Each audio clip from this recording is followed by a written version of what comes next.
रोना तो मुझे तब भी नहीं था, पर उस दिन तुम्हारी बड़ी सी गाड़ी में बैठना, उस गाड़ी से टाटा करना, न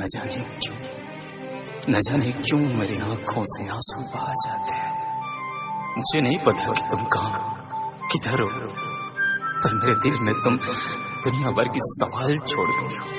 कहते हैं हर सफल आदमी के पीछे एक औरत का हाथ होता है। मेरे पीछे तुम्हारा वो वायलिन, उन वायलिन से निकला हुआ वो धुन आज मुझे स्टार बना गए।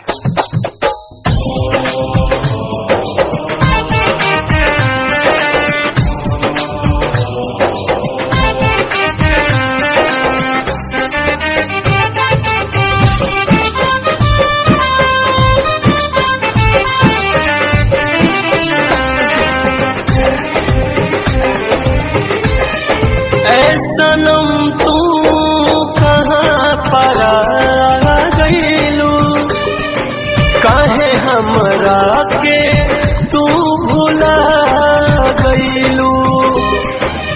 सनम तू कहाँ पर आ गईलू, काहे हमरा के तू भुला गईलू। अब जुदाई के